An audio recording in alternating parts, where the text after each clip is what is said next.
আসসালামু আলাইকুম, স্বাগত জানাচ্ছি আপনাদের সবাইকে আইএন টিভির পর্দায় আইএন টিভির সাপ্তাহিক রাজনৈতিক অনুষ্ঠান দেখার জন্য। এই অনুষ্ঠানে আমরা কথা বলে থাকি বাংলাদেশকে নিয়ে, বাংলাদেশের বর্তমান রাজনৈতিক অবস্থাকে নিয়ে, এবং স্পেশালি আমরা সমসাময়িক যে বিষয়গুলো সেই বিষয়ে আমরা কথা বলবো। আমরা স্ক্রিনে একটা বিষয় দিয়ে থাকি, বাট এর বাহিরেও আমরা চেষ্টা করে থাকি যে আমরা কি হচ্ছে বাংলাদেশে এবং সলিউশনটা কি হতে পারে। আমরা আজকে কথা বলবো সাবেক চিফ আর্মি অর্থাৎ সাবেক সেনাপ্রধান জনাব আজিজ সাহেবের বর্তমান অবস্থা নিয়ে, কেন কারাপশন, কেন নিষেধাজ্ঞা, এবং আরেকটি কথা আমরা হয়তো স্ক্রিনে থাকবে না, আপনাদেরকে বলে রাখি, সেটা হচ্ছে সিলেট আমাদের প্রাণের শহর, আমাদের আবেগের শহর। সেই সিলেটের পলিটিক্যাল অন্তকন্দল বা গত অনুষ্ঠানে আপনারা অনেকেই কল করেছেন, আমি বলেছিলাম যে আমি একটা আলাদা অনুষ্ঠান করব, বাট এখনও হয়তো স্লট পাচ্ছি না বলে সেটি করতে পারি, বাট আই প্রমিস আমি করব। যে কেউ বলছেন সিলেটের গ্যাসের দাম বাড়লো কেন, বিল বাড়লো কেন, হোল্ডিং ট্যাক্স বাড়লো কেন, অনেক কিছু এই বিষয়ে আমরা অবশ্যই একটা প্রোগ্রাম করব। বাট আমরা এইটা কি অন্তকন্দলের পরিণতি কিনা, সেটা রাজনৈতিক অন্তকন্দল হতে পারে, এলাকার অন্তকন্দল হতে পারে, সেটা প্রশাসনের অন্তকন্দল হতে পারে, সেই বিষয়ে আমরা কথা বলছি। দুটো বিষয়, এক আমাদের সাবেক সেনাপ্রধান আজিজ সাহেবের ভালো কীর্তি বলবো না কুকীর্তি বলবো, সেটি কারণে ওনাকে নিষেধাজ্ঞা দিয়েছে ইউএস, এবং আমরা সোশ্যাল মিডিয়াতে ভাইরাল ওনার ভালো ভালো কাজের কত টাকা উনি কমিশন নিতেন, 10% নিতেন না 20% নিতেন, সো মেনি থিংস আমাদের আসতেছে। ওনার ওয়াইফের নামে কী ছিল, ওনার ভাইয়ের নামে কী ছিল, ওনার ভাই কীভাবে বের হয়ে গেল, এখন কি বলতে পারি আমরা যে আল জাজিরা যেটা কমেন্টারি করেছিল সেটি কতটুকু সত্যি কতটুকু মিথ্যে, এই বিষয়ে আমরা কথা বলার জন্য আপনারা আমার সাথে কথা বলবেন জনাব মোবারক আলী, যিনি বাংলাদেশ আওয়ামী লীগ যুক্তরাজ্য শাখার সাথে জড়িত, এবং কথা বলবেন জনাব অ্যাডভোকেট তাহের পাবেল, উনি বাংলাদেশ জাতীয়তাবাদী দল বিএনপির যুক্তরাজ্য শাখার সাথে জড়িত, এবং আপনাদের সাথেও কথা বলবো, তবে একদম সংক্ষেপে। সাবজেক্ট দুটো, একটি হচ্ছে সিলেটের অবস্থা আর একটি হচ্ছে জেনারেল আজিজ অর্থাৎ অবসরপ্রাপ্ত সেনাপ্রধান জেনারেল আজিজের যে বর্তমান অবস্থা সেই বিষয়ে। প্রথমে যাচ্ছে মোবারক আলী সাহেব, কেমন আছেন আপনি? অত্যন্ত ভালো আছে, ধন্যবাদ আজকের এই রাত্রিকালীন আপনার এই সুন্দর অনুষ্ঠানে আমাকে আমন্ত্রণ করার জন্য, এবং আপনি যে বিষয়টা নিয়ে এসেছেন দুটো বিষয়ই অত্যন্ত সময় উপযোগী বলবো, কারণ আজকেই দেখলাম নিউজ এটা আসছে। তো এই ব্যাপারে আর কি বলবো, এটা তো উনি তো রিটায়ার্ড হয়ে গেছে, জেনারেল আজিজ সাহেব সেনাপ্রধান ছিলেন, তা পুরো টার্মটাই কাটিয়ে উনি অবসরে চলে গেছেন, এখন অবসর 3 বছর হয়ে গেল। আমি ছোট্ট প্রশ্নতে চলে যাই একদম স্পেসিফিকলি, ওনার বিরুদ্ধে অনেকগুলো কথা আসছে এখন মিডিয়াতে, আপনি আল জাজিরা নিউজটাকে আপনার প্রথম ভয়াস্ট টাকা দিয়ে করানো, যে একজন আর্মি অফিসারের ভাই মৃত্যুদণ্ডপ্রাপ্ত আসামি হওয়ার পরও সে দেশের বাইরে গিয়ে বিজনেস, বড় বড় বিজনেস করে বেড়াচ্ছে, আপনারা জানেন। প্রশ্ন হচ্ছে যে আল জাজিরা রিপোর্টটা সঠিক ছিল না মিথ্যে ছিল, এখন কি বলবেন? শুনুন ফারুক সাহেব, আল জাজিরা রিপোর্ট যেটা আমি পুরো অনুষ্ঠানটা আমি ওই সময় দেখেছিলাম, কিন্তু আমি বড়বাবু যারা আজকে এই নিষেধাজ্ঞা দিয়েছেন, আমেরিকার যারা দিয়েছেন, ওই প্রোগ্রামের পরে উনি তো ওই সময় ক্ষমতায় ছিল, ওনারা কোথায় ছিলেন ওই সময়? তো আল জাজিরা যে সময় না যে সময় ওইটা ব্রডকাস্ট করে, ওই সময় কিন্তু আমাদের এই সেনাপ্রধান আমেরিকাতে ছিলেন, একটা ইনভাইটেশনে প্রোগ্রামে ছিলেন। তো ছোট্ট একটু মোর, আপনি তো একজন ব্যবসায়ী, পলিটিশিয়ান, কমিউনিটি অ্যাক্টিভিস্ট, ধরুন আমি আপনার নামে একটা অ্যালিগেশন আসলাম যে আপনার সিলেটে যে বড় বড় ভবনগুলো তৈরি করছেন, প্রত্যেকটা ভবন জনগণের টাকায় আপনি তৈরি করতেছেন, এটা আমার অভিযোগ আপনার বিরুদ্ধে। এখন এই অভিযোগটা আমি আজকে লঞ্চ করলাম, ডু ইউ বিলিভ আজকেই আপনার বিরুদ্ধে শাস্তি হয়ে যাবে? না, ঠিক আছে, এটা দ্বারা ইনভেস্টিগেশন ভাবে ধারাবাহিকভাবে হবে, কিন্তু আমার আজকে যেটা আমরা দেখলাম আমেরিকা থেকে যেটা আসলো, এইটা কিন্তু আমি কি বলবো, এটা ওই যে মেয়াদ উত্তীর্ণ মেডিসিন বা একটা যে জিনিস যেভাবে মানুষ ব্যবহার করে না, উনি অবসরে চলে গেল, 3 বছর যে লাগলো পদকের মতো না, এই মতো লাগতেছে। সুতরাং এটাতে কিছু, এটা কি প্রমাণ হয় এটা কিন্তু করাপশনের সাথে জড়িত ছিল? করাপশন তো দুনিয়ার কোন জায়গায় নেই, আমাদের দেশে। আমি সাবেক আর্মি অফিসার আজিজ সাহেবের কথা বলছি, কি উনি কি করাপশনের সাথে জড়িত ছিল কিনা? না, আপনি আল জাজিরার প্রোগ্রাম বা এই যেগুলো হচ্ছে আজকের প্রেক্ষাপট, আপনি এটা তো আপনি ওই যে আমি কাউকে দোষী এই প্রোগ্রামে আমি করতে পারবো না, কারণ এটার ইনভেস্টিগেশন বাংলাদেশের আপনার বিভিন্ন উইং আছে। মনে করেন আপনি যদি উনি করাপশন করে থাকে, বাংলাদেশে দুদক আছে, অনেক বড় বড় রাঘব বোয়ালদেরকে আছে, অবশ্যই বাংলাদেশে কার জন্য? সরকারের জন্য, বিরোধী দলের জন্য, জনগণের জন্য, সবার জন্যই আছে, কিন্তু ব্যাপার আছে কি জানেন, তাহলে তার আপন ভাই তো, তার শাস্তি কি ছিল বলেন তো? জোসেফ, আই বিলিভ, তাই না? তার ভাইয়ের নাম কি? জোসেফই তো? জোসেফ কি নাম ছিল? হারিস জোসেফ মৃত্যুদণ্ডপ্রাপ্ত আসামি কি করে বিদেশে গিয়ে ব্যবসা করে? আচ্ছা শুনুন কেমনে বলেন? ফারুক ভাই, আপনি এই বিষয়ে গেলে আমি প্রথমেই রাজনৈতিক হানাহানিতে যেতে চাচ্ছি না, কিন্তু যে আপনি আমাকে নিয়ে যাচ্ছেন। বলেন। আমাদের দেশে এই যে প্রথাটা, এই খুনিদেরকে আপনার মানে বিদেশে পাচার করে দেওয়া, পাঠানো এবং এদেরকে মূল্যায়ন করা, আপনি বলবেন যে 75-এর 15ই আগস্টের পরে শুনেন, বঙ্গবন্ধুকে যারা হত্যা করেছিল তাদের প্রতি ইন্ডিপেন্ডেন্ট বিল পাস করে ওদেরকে বিদেশে বিভিন্ন এমবাসিতে চাকরি দেওয়া হয়েছিল এবং বলা হয়েছিল এরা কোনোদিন এদের বিচার করা যাবে না, সংসদে সেটা পাস করা হয়েছিল। তো আপনি এই ধারাবাহিকতা অনেক আগ থেকে শুরু হয়েছে এবং সেই ধারাবাহিকভাবে হয়তো জোসেফের মতো একজন ওই সময়ের, তার মানে শুনেছি ধরে নিলাম বিএনপি বলবে যে ওনাকে বিদেশে, তার মানে আপনি স্বীকার করেন এটা অন্যায়? অবশ্যই না, একজন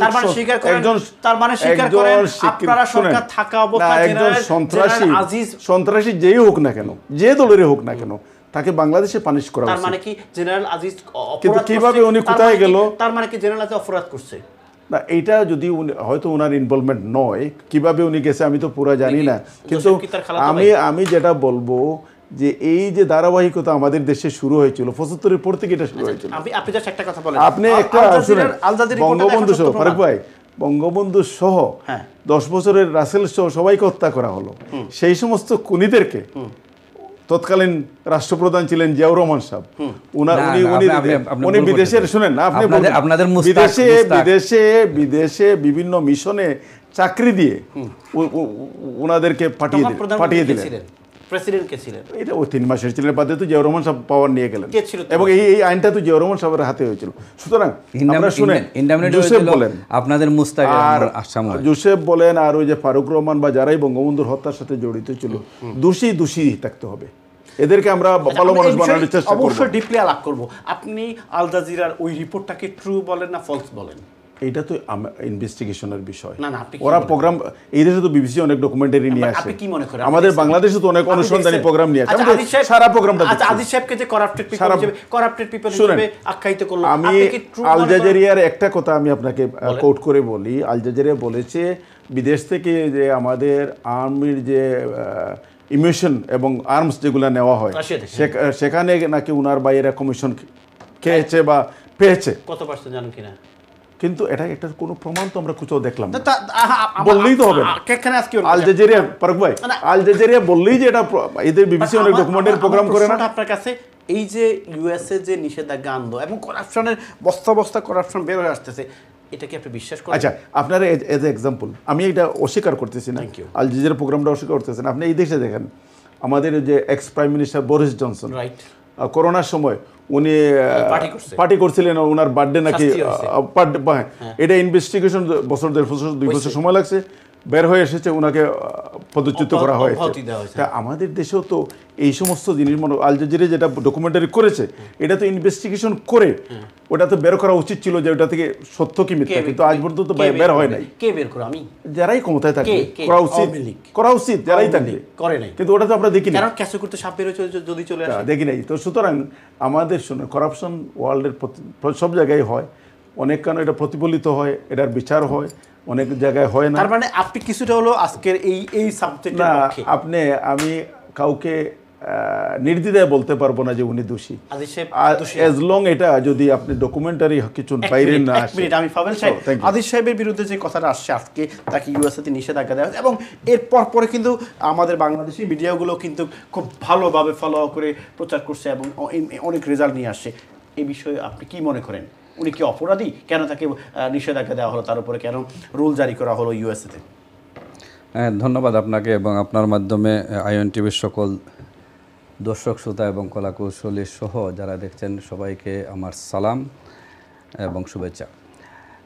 অ্যাকচুয়ালি জেনারেল আজিজ সম্পর্কে নিষেধাজ্ঞা দিয়েছে, নিষেধাজ্ঞা তো দেওয়ার কথা ছিল সরকারের বিরুদ্ধে। আপনি দেখেন, এটা কিন্তু জেনারেল আজিজের নিয়োগ থেকে শুরু করে ওনার অবসর যাওয়ার আগ পর্যন্ত যতগুলা বাংলাদেশে as a chief of army staff হিসাবে ওনার যে কাজগুলো করার কথা ছিল, উনি সেগুলা বাংলাদেশের জনগণের জন্য করেছেন কিনা আমার সন্দেহ। কারণ হলো আপনি দেখেন ওনার নিয়োগ হয়েছে 2018-এ নিয়োগ হয়েছে জুনে নিয়োগ হওয়ার 1 মাস পূর্বে ওনার যে মৃত্যুদণ্ডপ্রাপ্ত আসামি ভাই ওনাকে সরকারের বিশেষ বিবেচনায় ওনার সাজা মওকুফ করে দেওয়া হয়েছে, জোসেফ, হ্যাঁ। এবং ওনার নিয়োগের 9 মাস পরে আরও 2 জন ভাই মৃত্যুদণ্ডপ্রাপ্ত আসামি আনিস এবং হারিস আহমেদ, ওনাদের 2 জনকেই সাজা মওকুফ করে দেওয়া হয়েছে। তাহলে এই নিষেধাজ্ঞা দেওয়ার কথা ছিল সরকারের বিরুদ্ধে, কারণ সরকার জেনারেল আজিজকে দিয়ে, আপনার মনে আছে যে 2018 সালে যে একটি দিনের বুট রাতে করানো হয়েছিল, এই জেনারেল আজিজরা ছিল সেই মাস্টার মাইন্ডের। কারণ জেনারেল আজিজ করাপশন করে দেশের মানুষের ভোটাধিকার লুণ্ঠন করে দিনের বুট রাতে করে এই সরকারকে ক্ষমতায় দিয়েছে। এই জন্য এই জেনারেল আজিজ সহ জেনারেল আজিজের যত ফ্যামিলিরা সব এই সরকারের এটা মানে সরকার কোনো আইনের তোয়াক্কা করেনি। আপনি দেখেন আজকে আপনি যদি ডক্টর শাহদিন মালিকের একটি সংবিধান বিশেষজ্ঞ, বাংলাদেশের মধ্যে এখন 2-3 জন সংবিধান বিশেষজ্ঞর মধ্যে যে এই ডক্টর শাহদিন মালিক একজন। আপনি দেখেন আমি এখানে আপনার জন্য নিয়ে আসছি ডক্টর শাহদিন মালিক কি বলেছেন, যে পলাতক কোনো ব্যক্তি কখনো কোনো ধরনের আইনি সুযোগ সুবিধা এবং অধিকার ভোগ করতে পারে না। হ্যাঁ, ফৌজদারি কার্যবিধির 401 ধারায় পলাতক কারো সাজা মওকুফ করা হলে তা সম্পূর্ণ বেআইনি হবে। এটা আইনের স্পষ্ট বিধান। তিনি বলেন, যদি কেউ এই আইনের বিধান লঙ্ঘন করে সাজা মওকুফের ব্যবস্থা করেন তাহলে তার বা তাদের বিরুদ্ধেও আইন অনুযায়ী বিভাগীয় প্রশাসনিক ব্যবস্থা নেওয়া যায়। কারণ পলাতক আসামির দণ্ড মওকুফ করার অর্থ ক্ষমতার বেআইনি ব্যবহার ও অপপ্রয়োগ। তাহলে আপনি কি শাহদিন মালিকের কথা কি বোঝাচ্ছেন? শাহদিন মালিকের কথায় বোঝাচ্ছে যে রাষ্ট্র সরাসরি এই করাপশনের সাথে জড়িত। রাষ্ট্র সরাসরি এই জেনারেল আজিজকে ব্যাকআপ দিয়েছে। জেনারেল আজিজ দ্বারা যে এতগুলা করাপশন করিয়েছে এই রাষ্ট্র ব্যাকআপ দিয়ে, যে জেনারেল আজিজকে দিয়ে এইগুলা করানো হয়েছে।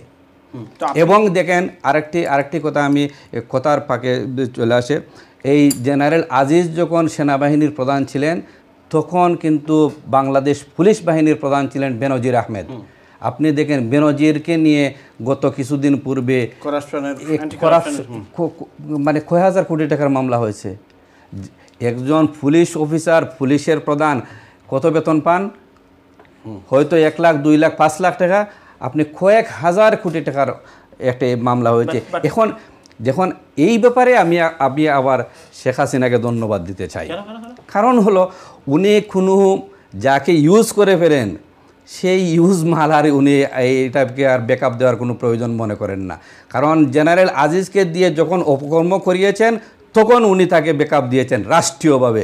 এবং যখন এই পুলিশ প্রধান বেনজিরকে দিয়ে যখন অপকর্ম করিয়েছেন তখন এই বেনজিরকে ব্যাকআপ দিয়েছেন। এখন বেনজিরেরও দরকার নাই, বেনজিরও কিছুদিনের মধ্যে হয়তো জেলের ভাত খাবে। আর জেনারেল আজিজও হয়তো দেখবেন আপনি একটা ঝামেলার মধ্যে পড়বে, আমার বিশ্বাস। আমি কলার কথা তার আগে মোবারক আলী সাহেব একটা কথা বলছেন যে মানে কন্টিনিউয়াস প্রসেস উনি কথাটা বোঝাচ্ছেন। যেমন হারিস, আনিস এবং জোসেফকে বেকসুর খালাস দিয়েছে বর্তমান সরকার, এবং আই বিলিভ উনিরা বিলিভ করে দ্যাটস ওয়াজ মানে এটা আইনের অপব্যবহার বলবো বা ক্ষমতার অপব্যবহার। এটা পৃথিবীতে নজিরবিহীন। 1975-এ কি জিয়াউর রহমান সাহেব স্পেশাল ল করে কি যারা বঙ্গবন্ধু শেখ মুজিবুর রহমানের খুনিদেরকে উনি স্পেশালভাবে অন্য দেশে এখানে আমাদের মোবারক ভাই মিসলিডিং করেছেন। মিসলিডিং করেছেন এই জন্য আমি বলবো, বাস্তব যেটা কারণ হলো crystal clear। এখানে জিয়াউর রহমানের কোনো ইনভলভমেন্ট ছিল না, অবশ্যই উনি ওটা ওটা উনাদের দলের অন্তর্কুন্দল ছিল। আপনি জানেন যে কে করেছে, তখনকার প্রেসিডেন্ট কে ছিল, তখনকার প্রধানমন্ত্রী কে ছিল। সাহেবের কথা বলবেন। হ্যাঁ অবশ্যই মুস্তাক মুস্তাক সাহেব সাহেব করেছে। power জেনারেল ছিল না। জেনারেল জিয়াউর রহমান তো এটার সাথে কোনোভাবেই জড়িত না। না, এটা তো আর এটা- আপনি বললেও হবে না। আর এটা আচ্ছা ধন্যবাদ পাবল ভাই। আমি আসবো কলারের সাথে একটু কথা বলবো, আপনার ভেরি ইন্টারেস্টিং যে বিষয়গুলো। আমি অবাক হয়ে যাই যে হারিস আনিস জোসেফ তিনজনকেই 3 মাস 9 মাসের মাথায় বেখেজুর খেলা। সরকার কোথায় ছিল, সরকার কি করছে, নাকি সরকারের সাথে কোনো ইন্টারনাল কোনো এগ্রিমেন্ট ছিল? কলার আসসালামু আলাইকুম। কলার টিভি সাউন্ড একটু কমান প্লিজ। হ্যালো, আমি শুনতে পাচ্ছি না, আপনারা টিভির সাউন্ড একটু কমান প্লিজ। হ্যালো, কলার যারা কল করবেন আগে টিভির সাউন্ড কমাবেন, দেন আমাদেরকে কল করবেন, আমরা আপনাদের সাথে কথা বলতে পারবো। যাচ্ছি পরবর্তী কলে। সালামু আলাইকুম। ওয়ালাইকুম আসসালাম। জি, আপনার মন্তব্য আজকের বিষয় নিয়ে। বিষয়টা হচ্ছে ফারুক ভাই, জি, কোথা থেকে ধরবো আর কোথা থেকে ছাড়বো আমি দিশা করতে পারতেছি না। মানে সর্বাঙ্গে ব্যথা নাকি? সর্বাঙ্গে ব্যথা হচ্ছে। বাড়ি আমি আপনার অনুষ্ঠানে লাইভে এসে বলছিলাম আওয়ামী লীগ একটা অভিশপ্ত দল। আর আওয়ামী লীগের ফাউন্ডার চেয়ারম্যান থেকে শুরু করে বঙ্গবন্ধু শেখ মুজিবুর রহমান, খন্দকার মুশতাক থেকে শুরু করে তাজউদ্দিন সাহেব থেকে শুরু করে কেউ আওয়ামী লীগ করে মরতে পারে নাই। এই দল এত বড় অভিশপ্ত। 28 ডিসেম্বর 1974 এই দেশের গার্ডিয়ান ছিল যে বাংলাদেশ ওয়াজ ফ্রি, কিন্তু ভাই শেখ মুজিব আমি একটু আপনাকে হোল্ড করি।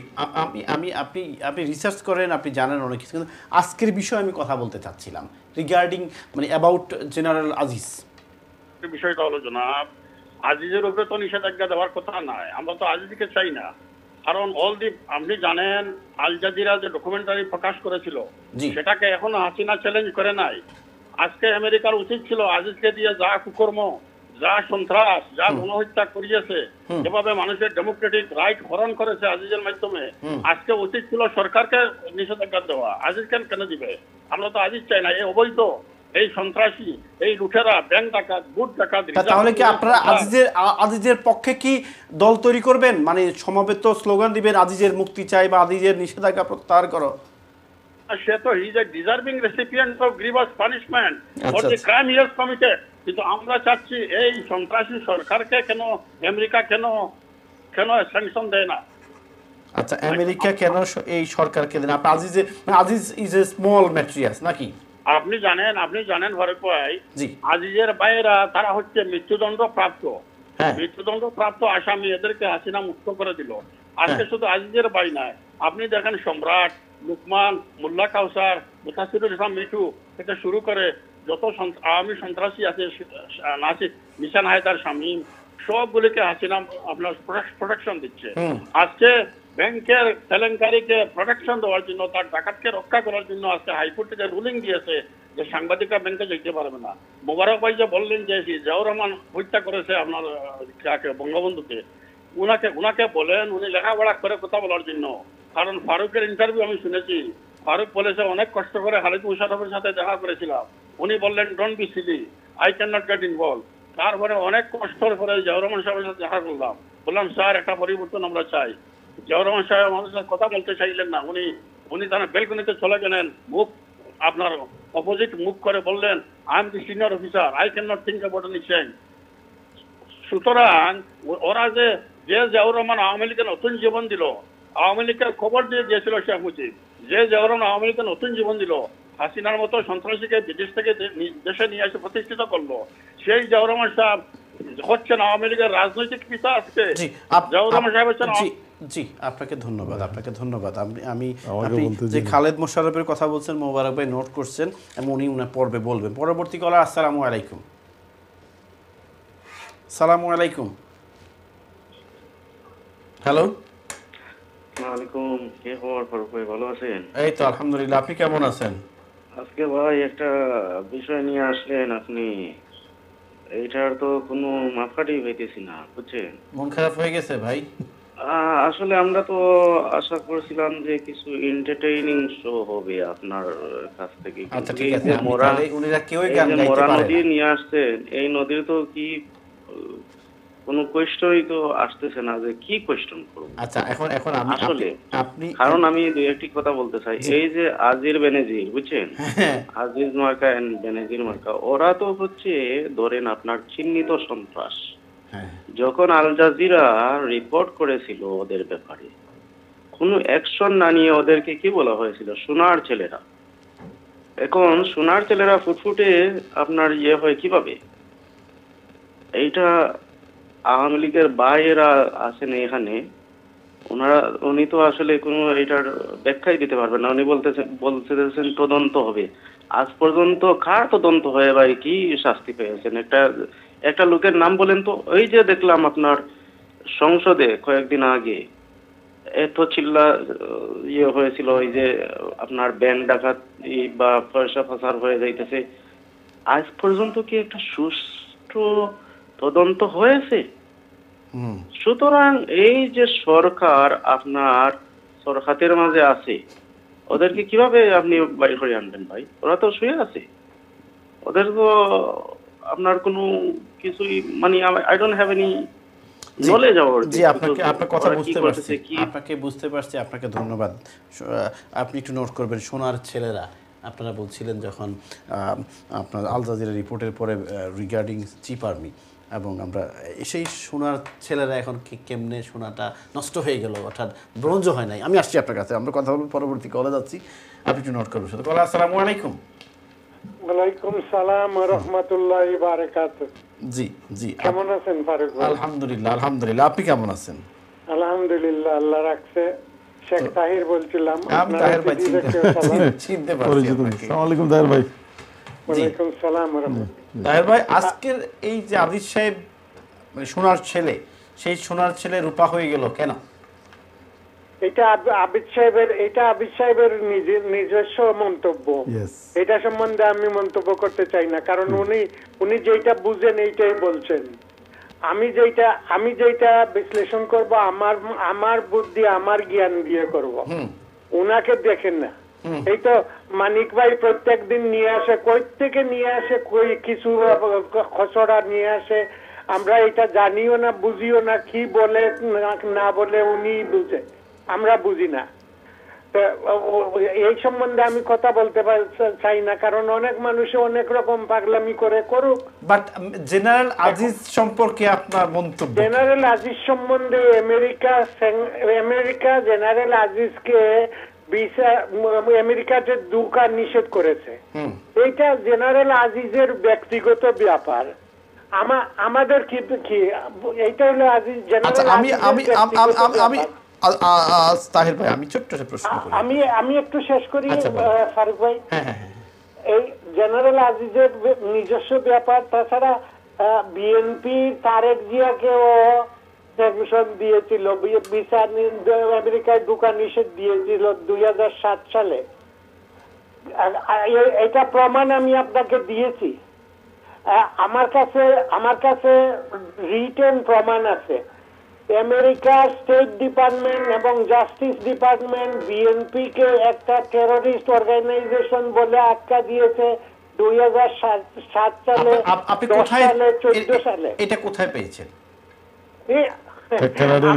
আমার কাছে প্রমাণ আছে, আপনাকে দিয়েছিলাম আমি। না আমাকে এইভাবে আমি গুগল থেকে পাঠিয়ে দিতে পারি। না, আমি গুগল থেকে একটু বের করতে চাই, কোথায় গেলে পাবো? হ্যাঁ, আপনি উইকিলিংকে যান, উইকিলিংকে গেলেই তো পাবেন। আচ্ছা, উইকিলিংকে আমি প্রোডাকশন টিমকে রিকোয়েস্ট করব উইকিলিংকে বের করতে পারে কিনা। জি বলেন। আমিও পাঠিয়ে দিতে পারবো। তাছাড়া এই যে পাবেল ভাই একটা কথা কিন্তু সত্য বলেছেন, ধন্যবাদ উনাকে। কি সেটা? এই যে বলেছেন যে শেখ হাসিনার একটা গুণ আছে। শেখ হাসিনা যখন কেউ দুষ করে ধরা পড়ে, তখন শেখ হাসিনা এর পিছনে কোনো নাক গলায় না, আইনের উপরে ছেড়ে দেয়।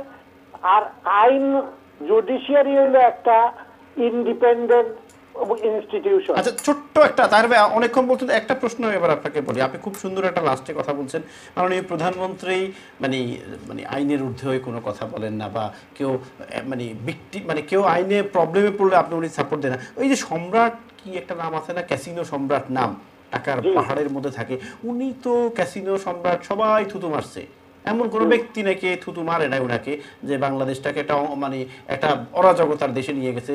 সাবরিন, সম্রাট, তারপরে আরও কত কত ধরনের নাম হলো, শাহেদ। তো সেই সম্রাটকে মুক্তি দিয়ে আবার আপনি দেখছেন নিশ্চয়ই পরের দিন উনি 32 নম্বর ফুল দিয়েছেন এবং সে দিব্যি এখন রাজনীতি করে যাচ্ছে। তো এটা কি অপরাধকে, অন্যায়কে, ক্যাসিনোকে, এই যে মানে চোরাকারবারিকে, মাদককে, অ্যান্টি করাপশনকে বা করাপশনকে প্রশ্রয় দেওয়া না? আপনার তো শেষ, আপনি শুনেন আমার উত্তর। বলেন, উত্তর শুনেন।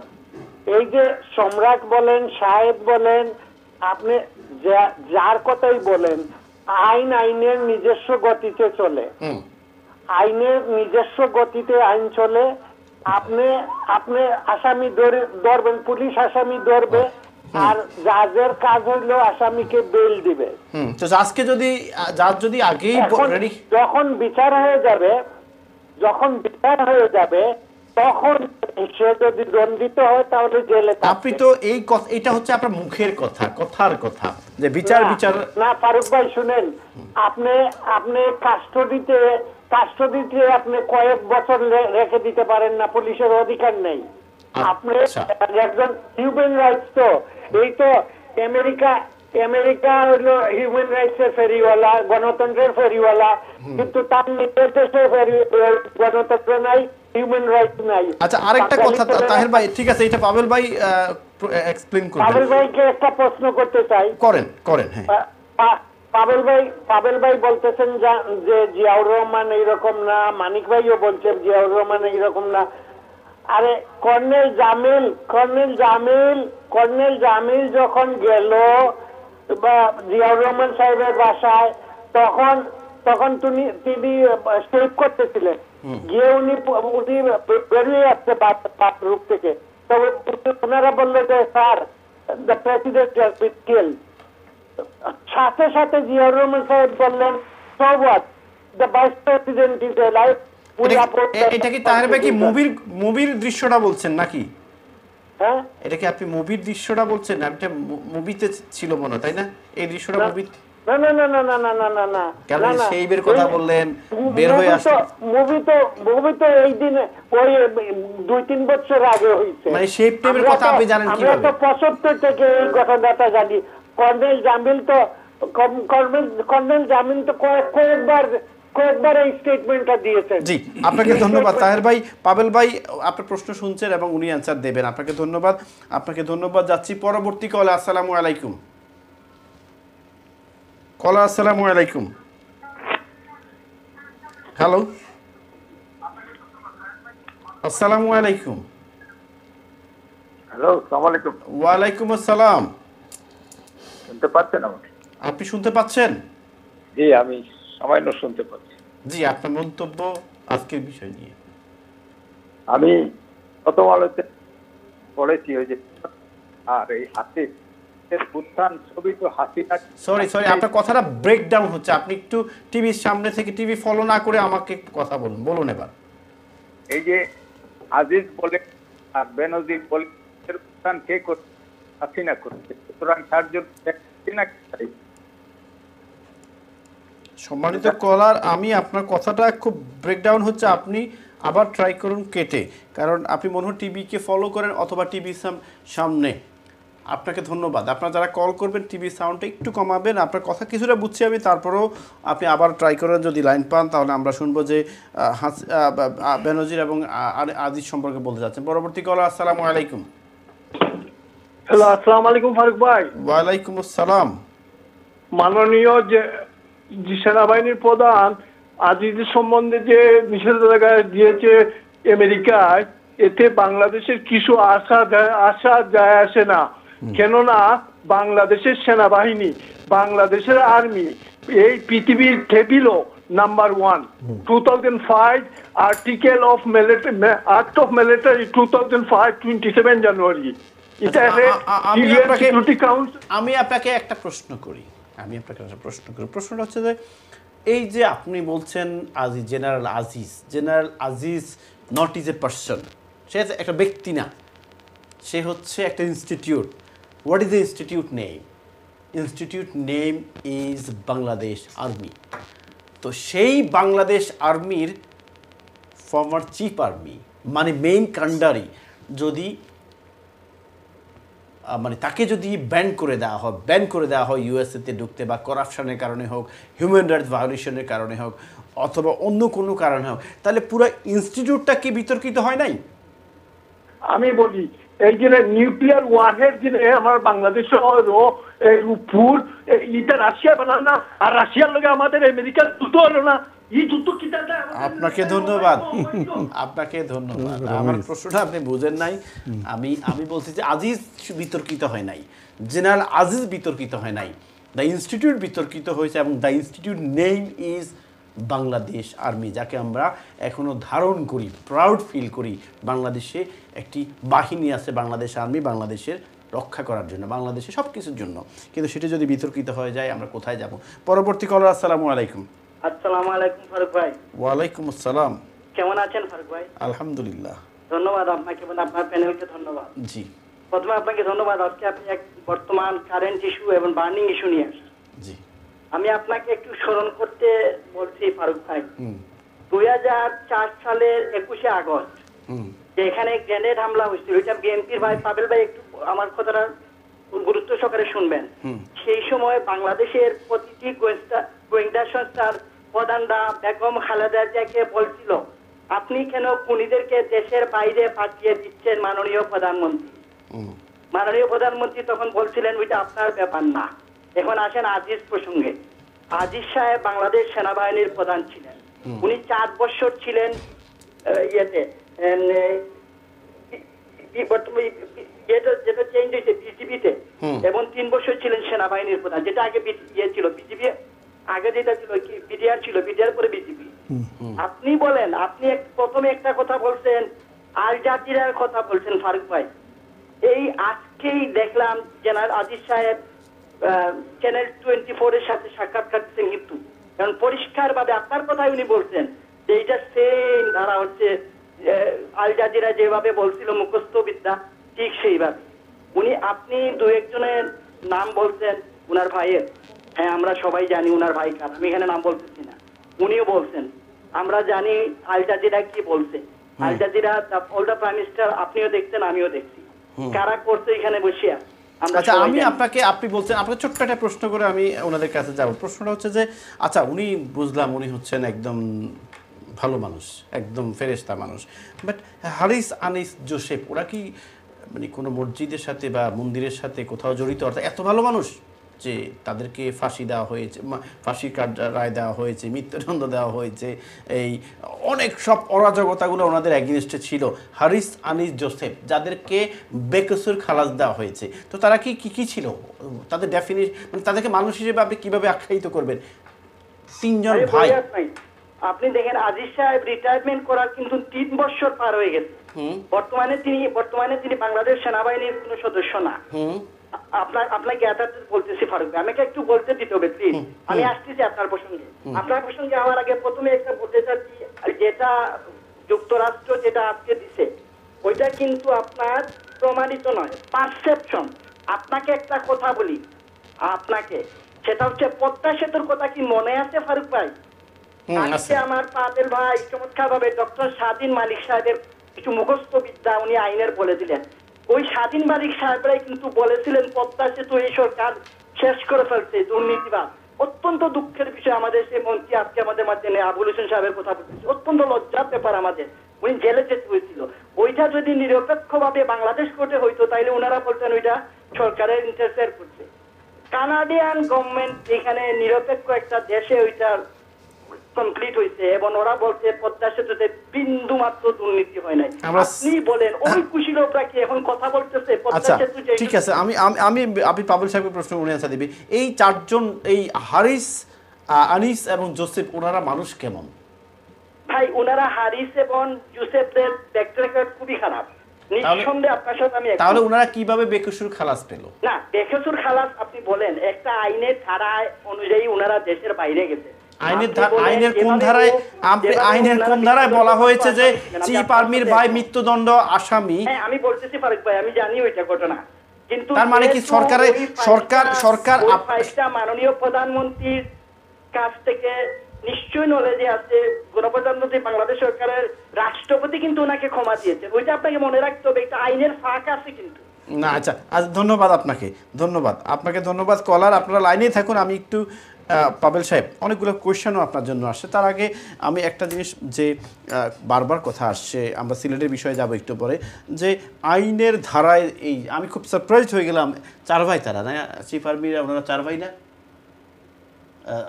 আজিজ সাহেব, হারিস, আনিস এবং জোসেফ, তাই না? আর আরেকজন ভাই মারা গেছে, টিপু ছিল। উনি তো মারা গেছে, ওনাকে আল্লাহ জান্নাত দান করুন। বাট আমার প্রশ্ন হচ্ছে, এই 3 ভাইয়ের মধ্যে একজন ইউএসএ এখন ধরে ফেললো, আর 2জন এত বড় করাপ্টেড পারসন ছিল, কিভাবে সম্ভব এবং তারা কিভাবে মুক্তি পেল? একজন কলার বলছেন আইনের ধারায় মুক্তি পেয়েছেন। What do you think about it? আমি আসলে আমার বক্তব্যের শুরুতেই বলেছিলাম, এটার মধ্যে রাষ্ট্র জড়িত, এটার মধ্যে কোনো আইন নাই। বাট প্রেসিডেন্ট যদি ক্ষমা করে থাকে? প্রেসিডেন্ট এই তো রাষ্ট্র জড়িত, মানে প্রেসিডেন্ট, রাষ্ট্রের প্রধান তো বাংলাদেশের রাষ্ট্রপতি। তখন রাষ্ট্রপতি তো ইচ্ছা করলে মৃত্যুদণ্ডপ্রাপ্ত আসামি হোক আর যে কাউকে উনি ক্ষমা করতে পারেন। যেহেতু এই আজিজ সাহেব 18 সালের সম্ভবত জুন মাসে উনি নিয়োগপ্রাপ্ত হয়েছিলেন।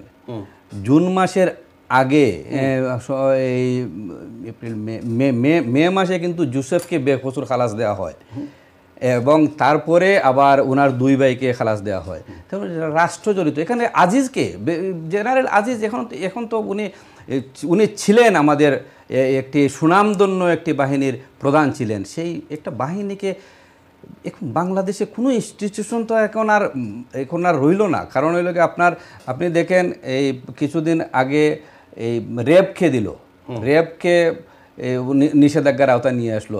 সেনাবাহিনীকে কিন্তু নিষেধাজ্ঞার আওতায় নিয়ে আসে নাই।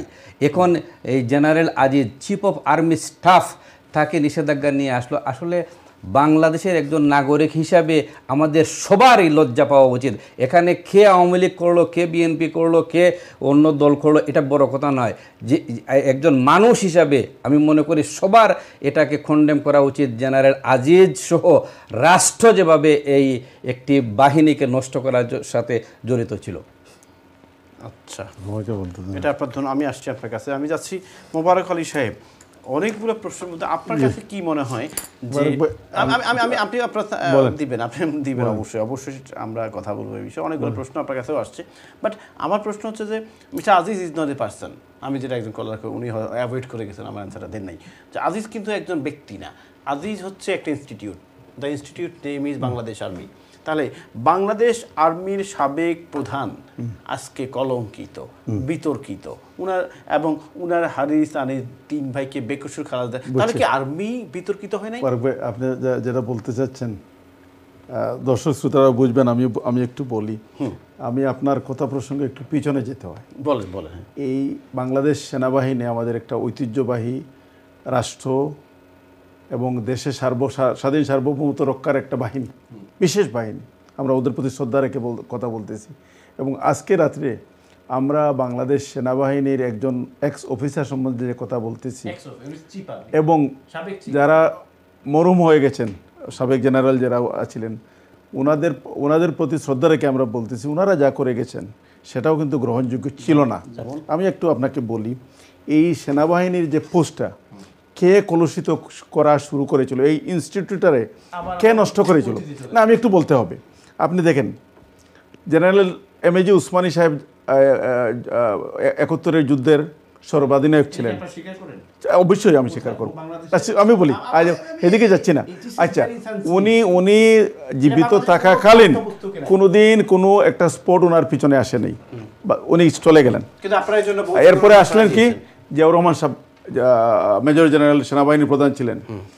উনি এই মুস্তাকের একটা নাটক সাজিয়ে বঙ্গবন্ধুকে হত্যার মাধ্যমে উনি ক্ষমতায় আসলেন। দেখেন, এই সেনাপ্রধানের পদ কারা কলুষিত এবং বুলন্টিত, এবং এই ইনস্টিটিউটটা কারা ধ্বংস করেছে, উনি আসলেন। তারপরে কোনো এক কালক্রমে উনি চলে গেলেন, উনি শাহাদত বরণ করতে হলো উনারই পালিত সেনাদের হাতে। তারপরে আসলেন এরশাদ সাহেব, উনিও আসে সায়েম সাহেবের কাছে জোরপূর্বক ক্ষমতা নিয়ে গেলেন। এই ধারাবাহিকভাবে আপনি দেখেন, ধারাবাহিকভাবে এই ইনস্টিটিউশনটাকে কিভাবে নষ্ট করা হচ্ছে। আপনি রিসেন্টলি দেখেন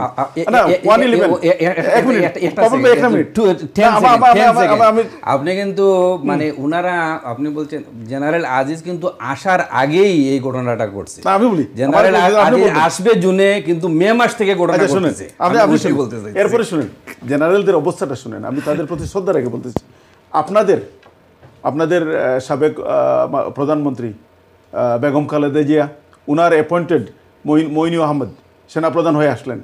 উনি আসলে কি করলেন, উনি চাইলেন নট অনলি উনার নেত্রী, আমাদের নেত্রীকেও মাইনাস করার চেষ্টা করলেন। কীভাবে এই ইনস্টিটিউশনটা নষ্ট করা হচ্ছে। আজকে আমরা জেনারেল এই কি বলে আজিজ সামনে কথা বলতেছি, ওনাকে তো আমরা এখন পর্যন্ত একজন আল জাজিরা বিবিসি যাই যে বল, আমরা তো প্রমাণিত করতে পারিনি উনি দুর্নীতিবাজ। ওনার বাইরে কী করেছে ওটা পারিবারিক বিষয়। এবং রাষ্ট্রপতি ওই সময় আব্দুল হামিদ সাহেব কুঞ্জন ছিলেন, ওনাকে কীভাবে মাফ করে দিয়েছেন এটা ওনাদের বিষয়, রাষ্ট্রের বিষয়। আমাদের জেনারেলদের আর্মিদের কিছু না, ওরা আর্মির কিছু না। আমার ভাই ডাকাত হতে পারে তা বলে কি আমি দোষী হব? তো জেনারেল আজিজ সাহেব এই যে আপনার কথা বলতে ভাই, আপনার ধারাবাহিকতা আমি বলতেছি, এই যে সেনাবাহিনীর পদমর্যাদা সেনাপ্রধান যারা, তাদেরকে কিভাবে সিরিয়ালি নষ্ট করা হচ্ছে আপনি চিন্তা করে দেখেন।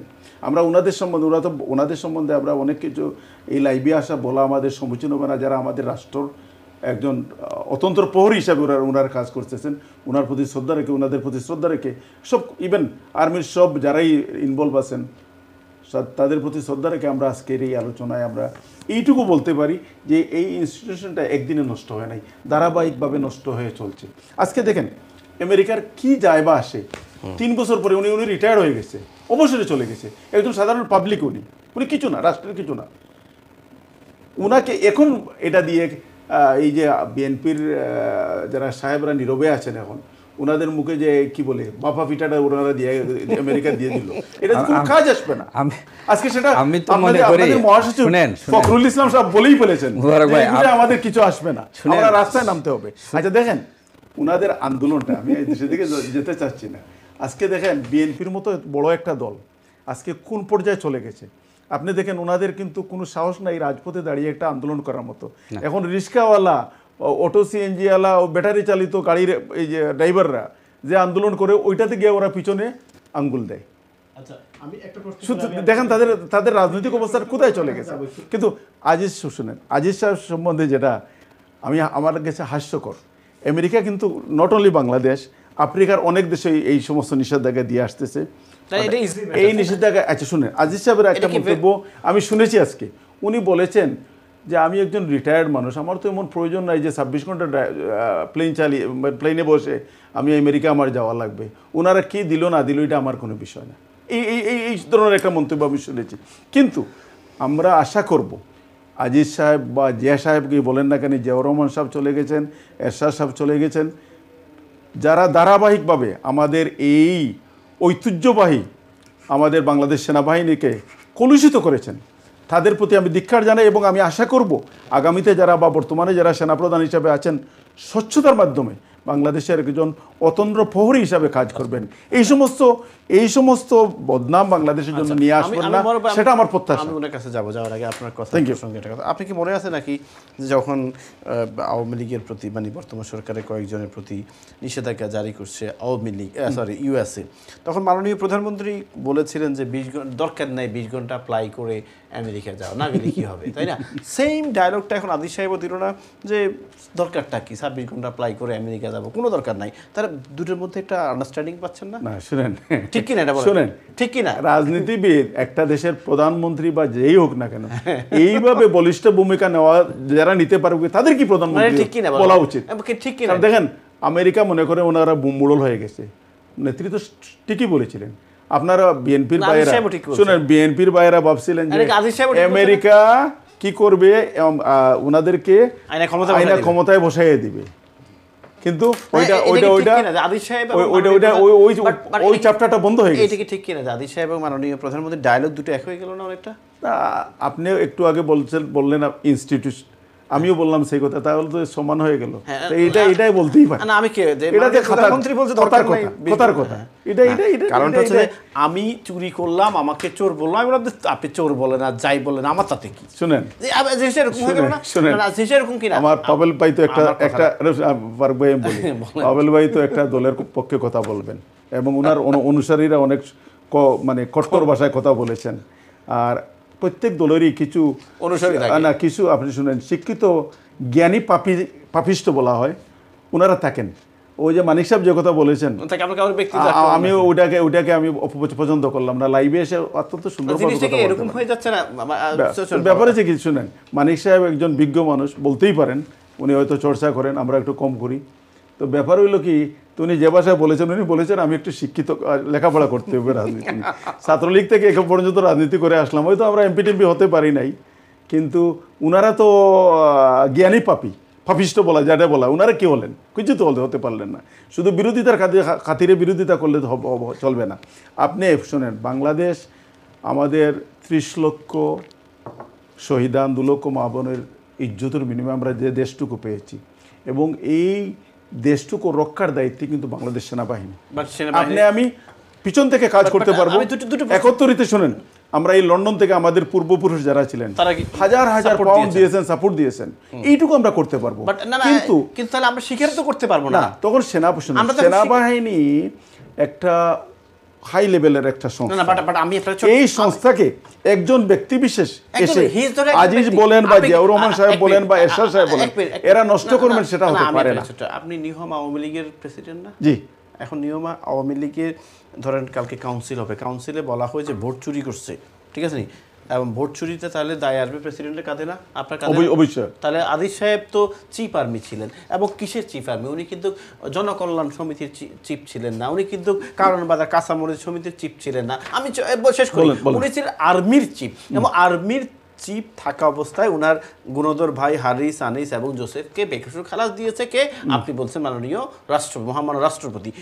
আমার প্রশ্নটা হচ্ছে যে আপনি একটু আগে বলছেন কে কি বললো, ভাই I don't care, I don't bother, because I don't want to go USA 26 hour fly করে। বাট আমি বলি, ধরেন এখন আমাকে পাবেল ভাই বললো, আপনি বললেন আমি হচ্ছে এটা ডাকাত, ঠিক আছে, আমি ডাকাতি করছি, আসলে আমি ডাকাতি করছি। এখন আমি ধরতুরি মোবারক আলী বললো আর পাবেল সাহেব বললো কিসে তাতে আমি ডাকাতি আর বাড়াই দেবো, এটা জিনিস এরকম হয়ে গেল না?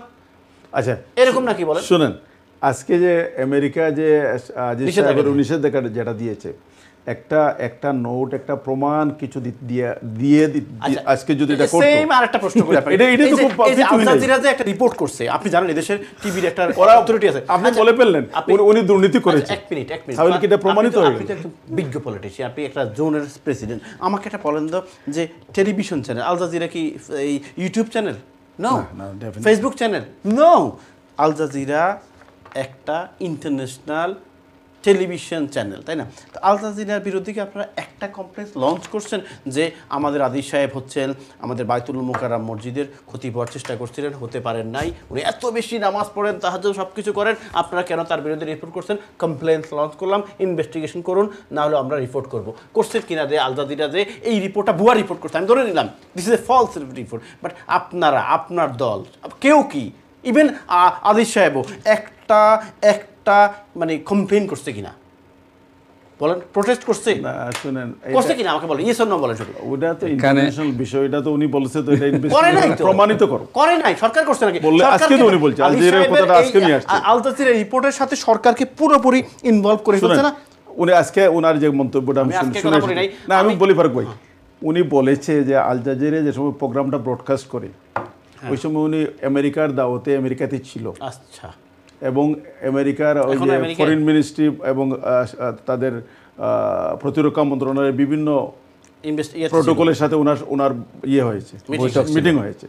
তো উনি যদি এই পরিমাণ মানে দুর্নীতিবাজ হতো, হ্যাঁ, তাহলে তো ওরা বয়কট করা উচিত ছিল, ওনার সাথে বসবো। আরে ভাই আমি একজন, আপনি এখন আমি মানিক ভাই, আমি বুঝি, আমি আপনাকে কি বুঝাতে চাচ্ছি আপনি বুঝতে চাচ্ছেন, আমি তো বুঝতে চাইলে আবার কেন? আমার প্রশ্নটা হচ্ছে যে আপনাকে আমি বললাম যে আপনি এদেশের সরকারের 500 কোটি টাকা মেরে এখানে বসে আছেন টাই ফিরা, কোট ফিরা। আমার যতটুকু স্মরণ হয় নিশ্চয়ই ওই সময় প্রতিবাদ করা হয়েছিল। কোথায়? I didn't find anything. আমি না পাইছি সরকার থেকে, না পাইছি সরকার থেকে, করা উচিত ছিল। Thank you. থ্যাংক ইউ আচ্ছা, সেকেন্ড কোশ্চেনটা করে আমি আপনার কাছে যাবো। সোনার ছেলেরা কবে বড় হবে? না, এই কথা আমি কোথাও শুনিও নাই। তারা বলছে এটা আপনার ওই সম্মানিত কলারকে বানিয়ে বলেছে। সোনার ছেলেরা বেনজিরা সোনার ছেলেরা এখন সব বের হয়ে আসছে। বাংলাদেশ শুনেন, বাংলাদেশে রাষ্ট্রের জন্য আপনি যদি কাজ করেন বিদেশে বসে, আমি কাজ করি, আমি সোনার ছেলে। উনার দেশের জন্য কাজ করে যারাই করবেন আপনি আচ্ছা দিবেন না। সোনার আমি ছেলে। পাবেল ভাই, আপনি আজকে রাত্রে এত রাত্রে আপনি বাসায় আরাম করতে পারতেন। আপনি আমাদের কি নিয়ে এখানে দেশের কথা বলতেছেন, দেশের মঙ্গলের জন্য কথা বলতেছেন। বলতেছি। আপনি সোনার ছেলে। আমি ভাই ভাই ভাই আমি যদি আবার চুরি করি, এখানে বসে চুরি করি, থ্যাংক ইউ। বলেন আপনি একটা কথা। হ্যাঁ বলেন। দেখেন ওই আমাদের তাহির ভাই সম্ভবত আপনার নিউপোর্ট আওয়ামী লীগের প্রেসিডেন্ট, উনি আমাকে ধন্যবাদ দিয়েছেন, ওনাকেও আমি ধন্যবাদ দিতে চাই।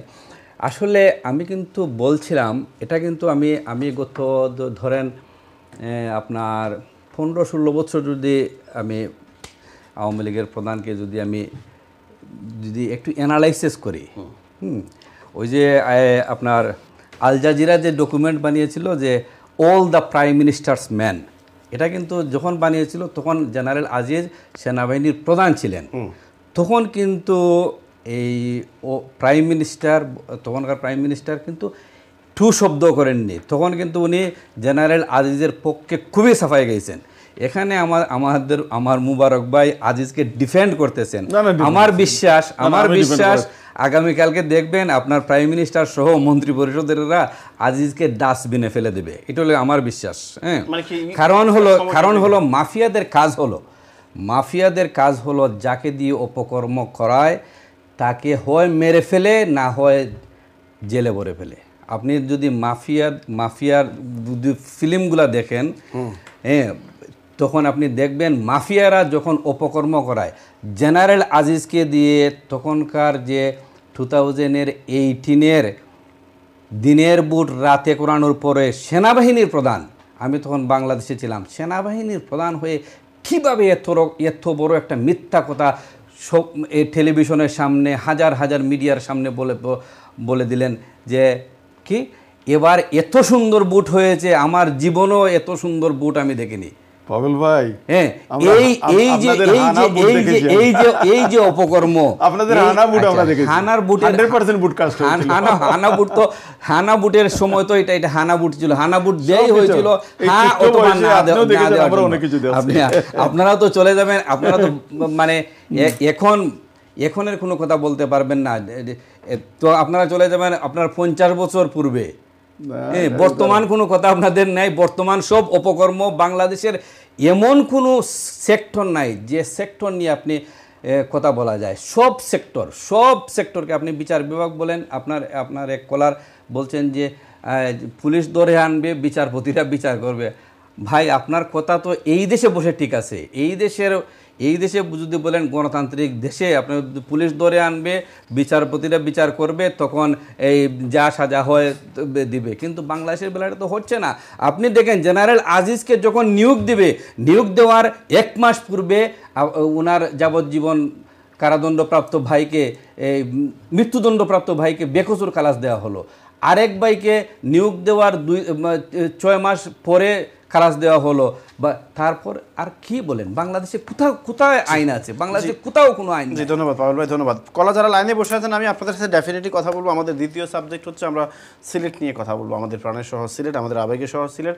সেই সিলেট নিয়ে আপনারা অনেকে প্রশ্ন করছেন গত অনুষ্ঠানে, বাট আমি সময় করতে পারি নাই বলে একটা স্পেশাল প্রোগ্রাম করতে পারেন, but I will try next week ইনশাআল্লাহ। বাট আজকে আমরা একটু হালকা আলাপ করবো। আমরা কথা বলছিলাম জেনারেল আজিজ, অর্থাৎ চিফ আর্মি অফ বাংলাদেশ, সাবেক চিফ আর্মি বাংলাদেশের, এবং সেই বিষয়টা আমাদেরকে তাড়া দেয়, আমাদের বিবেককে তাড়া দেয় যে আমাদের আশ্রয়স্থল, আমরা যারা আমজনতা, আমরা যারা সাধারণ মানুষ, আমরা সবসময় বলে থাকি আর্মি অফিসার, আর্মি আমাদের অহংকার করার মতো একটা ইনস্টিটিউট। সেই আর্মি যখন আসবে আমরা বেঁচে যাব, আমরা সেফে থাকবো, আমরা নিরাপদে থাকবো, ভোট নিরপেক্ষ হবে, বন্যা থেকে আমরা মুক্ত হব, অনেক কিছু। সেই আর্মির সাবেক চিফ সম্পর্কে যখন মন্তব্য আসে আমাদের খারাপ লাগে, আমরা ফিল করি, এবং আমরা চাই যে আমরা ছোটোকাল থেকে যেভাবে শুনে আসছি আর্মি বাংলাদেশকে সার্ভিস দিবে, আর্মি বাংলাদেশে বন্যা দুর্গত মানুষের পাশে থাকবে, আর্মি করাপশনে জড়াবে না। যাই হোক, আমরা আরও কথা বলবো এই বিষয়ে। ছোট্ট একটি বিজ্ঞাপন বিরতির পর আমাদের সাথে থাকুন প্লিজ।